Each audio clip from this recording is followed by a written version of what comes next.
உலக தமிழர்களுக்கு வணக்கம். நான் நிற்கிற இந்த இடம் நமது நடிகர் விஜயுடைய அலுவலகம். நேற்றுலேருந்து தமிழ்நாடு ரொம்ப பரபரப்பாக இருக்குது. ஏன்னா அவர் புது கட்சி ஆரம்பிச்சிருக்காரு. அவருக்கு தமிழ்நாட்டு தமிழர்கள் சார்பாக வாழ்த்துக்களை தெரிவிச்சுக்கிறேன். அரசியல் தலைவர்கள் எல்லாருமே அவருக்கு வாழ்த்துக்களை தெரிவிச்சிருக்காங்க. சிறப்பான ஒன்று. இனிமேல் தான் போக போக தெரியும் அவர் மக்கள் மனசில் எவ்வளவு இடம் பிடிச்சி அரசியலில் பயணிப்பார்னு. அதுக்கும் என்னுடைய வாழ்த்துக்கள். உலக தமிழர்கள் சார்பாகவும் வாழ்த்துக்களை தெரிவிச்சுக்கிறேன். இதுதான் அவருடைய அலுவலகம். இங்கிருந்து தான் அவருடைய பயணம் தொடரும்.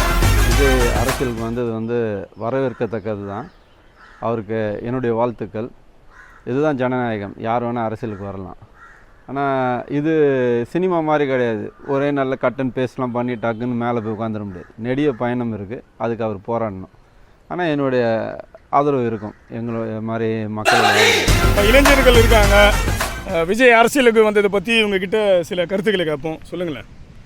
அது அரசியல் மிக எங்களுக்கு சிறப்பாக இருக்குது. இந்த அரசியல் நாங்கள் எதிர்பார்த்தோம் அவர் 2026 தான் வருவாருன்னு. ஆனால் இவ்வளோ சீக்கிரத்தில் 2024 இந்த கட்சி பதிவு பண்ணார். எங்களுக்கு கொஞ்சம் கூட எதிர்பார்க்கல. அவர் சொல்லியிருக்காரு 2026 தான் அவருடைய. ஆமாம், அவர் ஏமே அதை சொல்லியிருந்தாரு. அதுக்கு முன்னாடி ஒரு இளைஞர் இருக்கார். முதல் முறையாக ஓட்டு போட போகிறாரு. விஜய் அரசியலுக்கு வந்ததை பற்றி சில வார்த்தைகள் கேட்டுடலாம். சொல்லுங்கள். அவர் அரசியல் வந்தால் இனிமேல் மக்கள் சந்தோஷமாக இருப்பாங்க, ஹாப்பியாக இருப்பாங்க. பசங்க எங்களை மாதிரி பசங்கள்லாம் அவருக்கு இனிமேல் ஓட்டு போட தயாராக இருக்கும். ஓகே, பார்த்தீங்களா இளைஞருடைய வரவேற்பு தளபதி விஜய்க்கு நிறைய இருக்குது.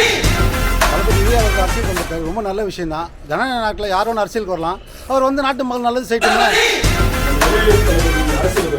அதை பற்றி நீங்கள் என்ன நினைக்கிறீங்க? நாங்கள் எப்போவுமே அவரை மூவி ஸ்க்ரீன்ஸில் நிறைய ரசிச்சிருக்கோம். So when is coming to politics கண்டிப்பாக வெல்கம் பண்ணுவோம். உங்களுக்கு ஓட்டு அவருக்கு தான். அப்போ கண்டிப்பாக வெல்கம் தளபதி. நீங்கள் என்ன நினைக்கிறீங்க? நானும் அதே தான். புதுசாக நானும் ஃபர்ஸ்ட் டைம் ஓட் போட போகிறேன். ரொம்ப எக்ஸைட்டிங்காக இருக்குது. எப்படி என்ன பண்ணுவார் எல்லாம். ஸோ கண்டிப்பாக வெல்கம் தளபதி. தமிழக வெற்றி கழகம் வெற்றி பெற வாழ்த்துக்கள். 2026 நமது வெற்றி. தளபதியுடைய பெரிய ஃபேனு. எங்களை ஒரு ஓட்டே தளபதி தான். இதுக்கு அப்புறம் சூடு பிடிக்க போகுது. கப்பு முக்கியம்.